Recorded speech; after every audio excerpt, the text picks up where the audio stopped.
Opening സീനിൽ ഇപ്പൊ നമ്മുടെ ചെക്കൻ ഹീറോ അവനാണെങ്കിൽ ഒരുപാട് പഠിച്ചു തളർന്ന് അങ്ങനെ കിടന്നുറങ്ങുകയാണ്. നെക്സ്റ്റ് ഡേ അവൻ വളരെ നേരത്തെ എഴുന്നേറ്റ് ഇപ്പൊ സ്കൂളിലേക്ക് വരും. ക്ലാരയും നമ്മുടെ ആസും അവർ രണ്ടുപേരും അവന്റെ കൂടെ തന്നെ ഉണ്ട്.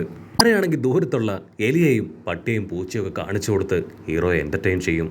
ആസ് ആണെങ്കിൽ ഹീറോയുടെ കഷ്ടപ്പാടും കഴിവുകൊണ്ടും നേടിയെടുത്ത ആ ക്ലാസ് റൂം കാണിച്ചു കൊടുക്കും. നീ ഒറ്റൊരാൾ കാരണമാണ് നമുക്കിത് കിട്ടിയത്. നിന്നെപ്പോലെ ഒരാളെ ഞങ്ങളുടെ മാസ്റ്ററായിട്ടും ഫ്രണ്ടായിട്ടും കിട്ടിയതിൽ ഞങ്ങൾക്ക് ഭയങ്കര സന്തോഷമാണെന്നൊക്കെ പറഞ്ഞ് അവരിപ്പോ ഹീറോയ്ക്ക് ഒരുപാട് സ്നേഹമൊക്കെ കൊടുക്കുകയാണ്. കാരണം ഇനി ഒരിക്കലും ഹീറോ ഈവിൾ സൈക്കിളിൽ പോകാൻ പാടില്ല എന്നവർക്ക് നിർബന്ധമുണ്ട്. ഇതൊക്കെ കാണുമ്പോൾ ബാക്കിയുള്ള സ്റ്റുഡൻസിന് അവർക്കാണെങ്കിൽ ഈ പാസിനോടും ക്ലാരയോടും കുറച്ച് അസൂയൊക്കെ തോന്നും. സ്റ്റുഡൻസ് ആണെങ്കിൽ ഈ പാസിനോട് പറയും, നിങ്ങൾക്കിങ്ങനെ അവന്റെ കൂടെ തന്നെ നടക്കാൻ ഒരു നാണമില്ലേ? നിങ്ങളുടെ സെൽഫ് ഇൻഡിവിജ്വാലിറ്റി അതൊക്കെ എന്തിനാ അവന്റെ മുൻപിൽ പണയം വെക്കുന്നത്? അവൻ നല്ലൊരു ഫ്രണ്ടാണ്. പക്ഷെ നിങ്ങൾ രണ്ടുപേരും അവന്റെ ഒരു സ്ലേവായി തനിയെ മാറിക്കൊണ്ടിരിക്കുകയാണ്. അതിനാസ് പറയും, എനിക്കതിൽ യാതൊരു കുഴപ്പമില്ല. മാസ്റ്ററിന്റെ അടിമയാവുന്നതിൽ എനിക്ക് സന്തോഷം മാത്രമേ ഉള്ളൂ. മാസ്റ്ററിനെ ടേക്ക് കെയർ ചെയ്യുക, ആളുടെ കൂടെ നിൽക്കുക, അത് മാത്രമാണ് എൻ്റെ ഉത്തരവാദിത്വം. ഉടനെ ജിമ്മൻ ഓടി വന്ന് ഇപ്പൊ ക്ലാരയെ ഹീറോയുടെ ദേഹത്ത് നിന്ന് പിടിച്ചു വലിക്കും. നീ എപ്പോഴും എൻ്റെ മുതുകത്തല്ലേ കയറിയിരിക്കാറ്, ഇപ്പൊ മാത്രം എന്താ നീ അവന്റെ മുതുകിൽ കയറിയിരിക്കുന്നേ? അതിനവള് പറയും, എനിക്ക് ഏറ്റവും ഇഷ്ടം എൻ്റെ മാസ്റ്ററിനെയാണ്. അവൻ ഇവിടെ ഇരിക്കുമ്പോൾ എനിക്ക് മറ്റാരെ ആവശ്യമില്ല എന്ന് പറഞ്ഞ് അവള് ഹീറോയെ അങ്ങനെ ഇറുക്കി പിടിച്ചിരിക്കും. അപ്പോൾ വേറൊരുത്തനാണെങ്കിൽ ആസിന് ഇഷ്ടപ്പെട്ട ചോക്ലേറ്റ് ഒക്കെ ആസിനെ കാണിച്ചു കൊടുക്കും. നീ ഇവിടേക്ക് വരികയാണെങ്കിൽ നിനക്ക് ഈ ചോക്ലേറ്റ് തരാം. ആസ് ആണെങ്കിൽ അപ്പോഴും ഹീറോയോട് ചേർന്ന് നിൽക്കും. അതിന് വേറൊരുത്തൻ പറയും, നിങ്ങൾ രണ്ടുപേരും എപ്പോഴും ശ്വാസം പോലും വിടാൻ പെർമിഷൻ കൊടുക്കാതെ ഇങ്ങനെ ചേർന്നിരുന്ന അവന് നിങ്ങളോട് വെറുപ്പായിരിക്കും തോന്നുക. ഒരു ഡീമണ് വേണ്ടത് അല്പം സ്വാതന്ത്ര്യമാണ്, അതെങ്കിലും നിങ്ങൾ അവന് കൊടുക്ക്. അത് കേൾക്കുമ്പോൾ ഇപ്പൊ ക്ലാരയ്ക്കും ആസിനും വിഷമമായി. രണ്ടുപേരും പതിയെ ദൂരേക്ക് നീങ്ങി നിൽക്കും. അത് കണ്ട ഹീറോ ആണെങ്കിൽ അവരെ ചേർത്ത് പിടിക്കുകയാണ്. അതുകൊണ്ട് ബാക്കിയുള്ള സ്റ്റുഡൻസ് എല്ലാവരും ഓടി വന്ന് ഇപ്പൊ ഹീറോയെ ഹഗ് ചെയ്യാണ്. അടുത്ത നിമിഷം കാലിക്കോ ക്ലാസ്സിലേക്ക് വരും. കാലിക്കോയെ കണ്ട് കുട്ടികളെല്ലാവരും അവരവരുടെ സ്ഥാനത്ത് പോയിരിക്കുകയാണ്. കാലിക്കോ പറയും, നിങ്ങളുടെ മെയിൻ എക്സാം അത് വരാൻ പോവാണ്. സ്റ്റുഡൻസിനാണെങ്കിൽ അത് കേട്ട് ഭയങ്കര സന്തോഷം. കാരണം ആ മെയിൻ എക്സാം കഴിഞ്ഞാൽ അവർക്ക് ഒരുപാട് കാലം ലീവുണ്ട്. അപ്പോഴായിരിക്കും കാലിക്കോ ഒരു വമ്പൻ ട്വിസ്റ്റ് അവർക്ക് മുൻപിൽ എടുത്തിടുക. ഈ വെക്കേഷന് മുൻപ് നിങ്ങൾ ഈ എക്സാം എല്ലാം അറ്റൻഡ് ചെയ്യണം. മാത്രമല്ല, എക്സാമിൽ നിങ്ങൾ തോറ്റു പോവുകയാണെങ്കിൽ ആ വലിയ വെക്കേഷൻ അത് നിങ്ങൾക്ക് കിട്ടില്ല. അത് കേട്ട സ്റ്റുഡൻസ് എല്ലാവരും ഒരു സെക്കൻഡ് ഷോക്കാവും. അവർക്കാണെങ്കിൽ ഭയങ്കര സങ്കടം. കാലിക്കോ ആണെങ്കിൽ വീണ്ടും പറയും, സോ നിങ്ങൾ എല്ലാവരും നല്ല രീതിയിൽ എക്സാം അറ്റൻഡ് ചെയ്യണം. ഈ റോയൽ ക്ലാസിന്റെ അഭിമാനവും പാരമ്പര്യവും അതൊരിക്കലും നിങ്ങളായിട്ട് കളയാൻ പാടില്ല എന്ന് പറയും. ആസും ക്ലാരയോ ആണെങ്കിൽ തിരിഞ്ഞ് ഹീറോയെ നോക്കും. ഹീറോ ആണെങ്കിൽ ബോധം കെട്ട് കിടക്കുകയാണ്. അവർ രണ്ടുപേരും ഹീറോയെ തനിച്ചൊരു ഭാഗത്തേക്ക് കൊണ്ടുവന്ന് ഇപ്പൊ ഹീറോ എഴുന്നേൽപ്പിക്കും. എന്തുപറ്റി, എന്താ ഉണ്ടായേ? അതിന് ഹീറോ, ഞാൻ ഇതുവരെ എൻ്റെ ലൈഫിൽ ഒരു എക്സാം പോലും അറ്റൻഡ് ചെയ്തിട്ടില്ല. എനിക്ക് എങ്ങനെയാണ് എക്സാമിൽ അപ്പിയർ ചെയ്യേണ്ടതെന്ന് അറിയില്ല. ആസ് ആണെങ്കിൽ ഇപ്പൊ മുൻപ് കിട്ടിയ ഹീറോയുടെ മാർക്ക് ലിസ്റ്റ് അതൊന്ന് ചെക്ക് ചെയ്യും. അതിൽ 2ഉം 1ഉം 0 ഒക്കെ ആയിരിക്കും മാർക്ക്. ഇതൊന്നും കുഴപ്പമില്ല, ഈസി ആയിട്ടും മാസ്റ്ററിന് ഈ ഒരു എക്സാം അറ്റൻഡ് ചെയ്യാൻ പറ്റുമെന്ന് പറഞ്ഞ് അവൻ ബൂസ്റ്റ് ചെയ്യും. ക്ലാര ആ മാർക്ക് കണ്ട്, ആസ് നിനക്ക് എന്തു പറ്റി, വട്ടായോ? നീ കണ്ണ് തെളിച്ച് നോക്ക്. അതിൽ മാസ്റ്ററിന്റെ മാർക്ക് അതെല്ലാം വളരെ ലോയാണ്. അതിന് ആസ് ആണെങ്കിൽ ഇപ്പോൾ അവളുടെ വാ പൊത്തിപ്പിടിക്കും.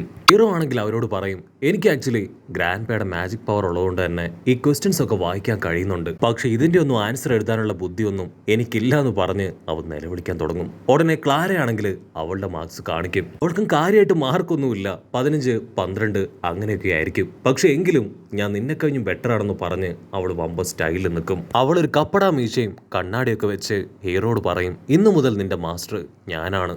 അതേസമയം ഇവിടെ ആസ് ആണെങ്കിൽ ഹീറോയെ തന്നെ നോക്കുകയാണ്.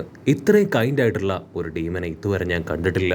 മാസ്റ്റർ അന്ന് ആ ചെയറിലിരുന്നപ്പോൾ ആക്ച്വലി ഞാൻ ഫ്യൂച്ചർ എല്ലാം കണ്ടു. ആസ് ആണെങ്കിൽ ഇപ്പൊ ഹീറോയുടെ കൈ ചേർത്ത് പിടിക്കും. തീർച്ചയായിട്ടും മാസ്റ്റർ കൊണ്ട് ഇത് പറ്റും. നല്ല മാർക്ക് സ്കോർ ചെയ്യുകയാണെങ്കിൽ മാസ്റ്ററിന്റെ റാങ്ക് അത് ഇനിയും കൂടുമെന്ന് പറഞ്ഞ് അവർ 3 പേരും ഇപ്പൊ ഉഷാറായിട്ട് പഠിക്കാൻ തീരുമാനമെടുക്കും.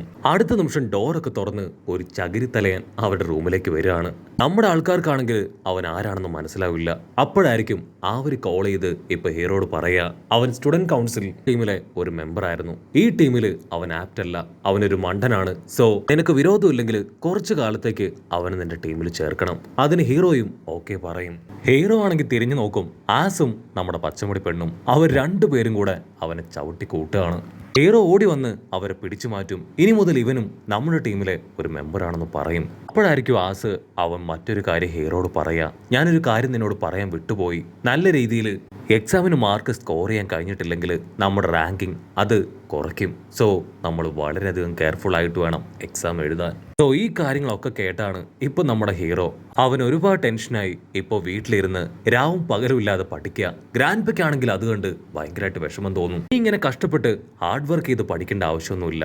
നിനക്ക് വേണമെങ്കിൽ ക്വസ്റ്റ്യൻ പേപ്പർ ഞാൻ നേരത്തെ തരാം, അല്ലെങ്കിൽ നിനക്കറിയാവുന്ന ക്വസ്റ്റ്യൻസ് എക്സാമിന് ചോദിക്കാനായിട്ട് ഞാൻ ഇൻസ്ട്രക്ഷൻ കൊടുക്കാം. അതിന് അസിസ്റ്റന്റ് ചേച്ചി പറയും അതിൻ്റെ ഒന്നും ആവശ്യമില്ല. എനിക്ക് അവനിൽ നല്ല വിശ്വാസമുണ്ട്. അവൻ അവന്റെ കഴിവ് ഉപയോഗിച്ച് തന്നെ എക്സാമിൽ നല്ല സ്കോർക്ക് വാങ്ങി റാങ്കിങ് അത് കൂട്ടും. അവിടുന്ന് അങ്ങനെ സീൻ കട്ട് ചെയ്ത് ഹീറോ ആണെങ്കിൽ സമാധാനത്തിൽ കിടക്കുകയാണ്. അപ്പൊ ആ ബീസ്റ്റ് പുറത്തു വന്ന് ഹീറോയോട് പറയും, നിന്റെ കാര്യം ഓർക്കുമ്പോൾ എനിക്ക് ഒരുപാട് വിഷമം തോന്നുന്നു. മാത്രമല്ല ഈ എക്സാമിന് ശേഷം ഞാനും നിന്നെ വിട്ടു പിരിയേണ്ടതായിട്ട് വരും. ഹീറോയ്ക്കാണെങ്കിൽ അവൻ എന്താ പറയണമെന്ന് മനസ്സിലാവില്ല. അതിനാ റിങ് പറയും, നീ എക്സാമിൽ കുറഞ്ഞ മാർക്ക് എടുത്താ എനിക്ക് പിന്നെ നിന്റെ കയ്യിൽ നിൽക്കാനായിട്ട് പറ്റില്ല. നിന്റെ റാങ്ക് കുറഞ്ഞു പോയാ പിന്നെ ഒരിക്കലും എനിക്ക് ഇതുപോലെ പുറത്തേക്ക് വരാൻ പറ്റില്ല. അതിന് ഹീറോ പറയും, ഒരിക്കലും ഇല്ല, ഞാൻ നന്നായിട്ട് ഹാർഡ് വർക്ക് ചെയ്ത് നല്ല സ്കോർ മേടിക്കും. അവിടുന്ന് അങ്ങനെ കട്ട് ചെയ്ത് നെക്സ്റ്റ് ഡേ നമ്മുടെ ഹീറോ ക്ലാസ്സിൽ വരികയാണ്. ഹീറോ ചുറ്റും നോക്കും. സ്റ്റുഡൻസ് എല്ലാവരും ഇപ്പൊ കാര്യമായിട്ട് പഠിക്കുകയാണ്. കാരണം നല്ല മാർക്ക് വാങ്ങി അവർക്ക് ആ വെക്കേഷൻ അത് അടിച്ചു പൊളിക്കണം. അതിനുവേണ്ടിയാണ് എല്ലാവരും ഇപ്പൊ കഷ്ടപ്പെട്ട് പഠിക്കുക. കൊറുമ ക്ലാസ്സിലെ ബെസ്റ്റ് സ്റ്റുഡൻ്റ് ആണ്. സോ അവള് കാര്യമായിട്ടൊന്നും പഠിക്കാതെ ജസ്റ്റ് റിവൈസ് ചെയ്ത് അതുവഴി ഹായ് ആയിട്ട് നടക്കും. ആസ് ആണെങ്കിൽ ഹീറോയെയും നമ്മുടെ പച്ചമുടി പെണ്ണിനെയും കൂട്ടി ഒരു പ്രത്യേക ഭാഗത്തേക്ക് പോയി ഇപ്പൊ പഠിക്കാൻ തുടങ്ങും. അവർക്ക് ടോട്ടലായിട്ട് 6 സബ്ജക്റ്റ് ഉള്ളത്. ആസ് ആണെങ്കിൽ ഇപ്പോൾ ഓരോ സബ്ജക്റ്റിൽ നിന്ന് ക്വസ്റ്റ്യൻസ് ചോദിക്കാൻ തുടങ്ങും. ആദ്യം രണ്ടുപേരും മണ്ടത്തരങ്ങൾ പറയാൻ തുടങ്ങും. അതിനുശേഷം ക്ലാര അവൾ കുറച്ച് ചോദ്യങ്ങൾക്ക് കറക്റ്റായിട്ട് ആൻസർ കൊടുക്കും. അവൻ ഹീറോയ്ക്കാണെങ്കിൽ ഒരു കറക്റ്റ് ആൻസർ പോലും അതിൽ നിന്ന് കിട്ടില്ല. ആസിനാണെങ്കിൽ അവന്റെ അവസ്ഥ കാണുമ്പോൾ ഒരുപാട് വിഷമം തോന്നും. ആരെയാണെങ്കിൽ ഇപ്പൊ ഹീറോയെ കളിയാക്കും. അയ്യേ, നിനക്ക് ഒരു ക്വസ്റ്റ്യന് പോലുള്ള ആൻസർ അറിയില്ലല്ലേ, നിനക്ക് നല്ല പവറും ബുദ്ധിയൊക്കെ ഉണ്ട്, പക്ഷെ പഠിക്കാനുള്ള കഴിവ് അതൊട്ടുമില്ലേ, ഇത്രയും ദിവസം നീ ഒന്നും പഠിച്ചില്ല എന്നൊക്കെ ചോദിച്ച് അവളാണെങ്കിൽ ഹീറോയെ കളിയാക്കും. അത് കേട്ട് ആസ് ഇപ്പൊ അവളെ വഴക്കു പറഞ്ഞ് ഹീറോയെ സമാധാനിപ്പിക്കുകയാണ്. അടുത്ത നിമിഷം ഒരു ബുക്ക് അതങ്ങനെ പറന്നു വന്ന് ഇപ്പൊ ഹീറോയോട് ക്വസ്റ്റ്യൻ ചോദിക്കുകയാണ്. മനുഷ്യന് ചിറകുണ്ടോ? അതിന് ഹീറോ, ഇല്ല, മനുഷ്യന് ചിറകുകളില്ല. Correct answer. അടുത്തതായിട്ട് ആ പുസ്തകം ഡോഗ് ഒരു മനുഷ്യനാണോ മൃഗമാണോ ചോദിക്കും. അതിന് ഹീറോ അതൊരു മൃഗമാണെന്ന് പറയും. അതിനുശേഷം മുട്ടയിടുന്ന എന്താണെന്ന് ചോദിക്കും. അതിന് ഹീറോ കോഴിയെന്ന് മറുപടി പറയും. അങ്ങനെ ഹീറോ ആണെങ്കിൽ ആ ബുക്ക് ചോദിക്കുന്ന ഓരോരോ ക്വസ്റ്റിനും കറക്റ്റ് ആയിട്ടുള്ള ആൻസർ കൊടുക്കും. ബുക്കിനാണെങ്കിൽ ഭയങ്കര സന്തോഷം. കറക്റ്റ്, നിനക്ക് 100-ൽ 100 മാർക്ക് എന്ന് പറഞ്ഞ് ആ ബുക്ക് ഇപ്പൊ നോർമലാവും.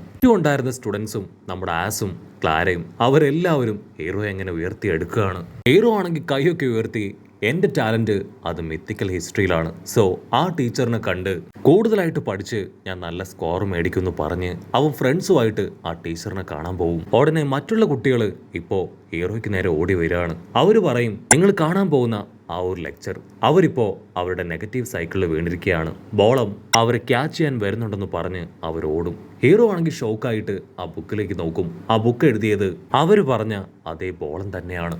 എനിക്ക് ബോളോയെ കാണണമെന്ന് പറഞ്ഞ് ഹീറോ അവർ രണ്ടുപേരെയും കൂട്ടി അകത്തേക്ക് വരും. അവർ ചുറ്റും നോക്കും. അവിടെയൊന്നും ഇപ്പൊ ആരുമില്ല. അടുത്ത നിമിഷം എന്തോ ഒന്ന് അതിന്റെ ടെന്റിക്കിൾസ് ഉപയോഗിച്ച് നമ്മുടെ ആൾക്കാരെ 3 പേരെയും ചുരുട്ടി മുകളിലേക്ക് എടുക്കുകയാണ്. അവരെ പിടിച്ചു വെച്ചത് മറ്റാരുമല്ല, അവർ കാണാനായിട്ട് ആഗ്രഹിച്ച സാക്ഷാൽ വോളം തന്നെയാണ്. അവർ 3 പേരും വോളത്തിന്റെ പിടിയിൽ പെടുന്നതോട് കൂടെ ഈ ഒരു എപ്പിസോഡും അവസാനിക്കുന്നു.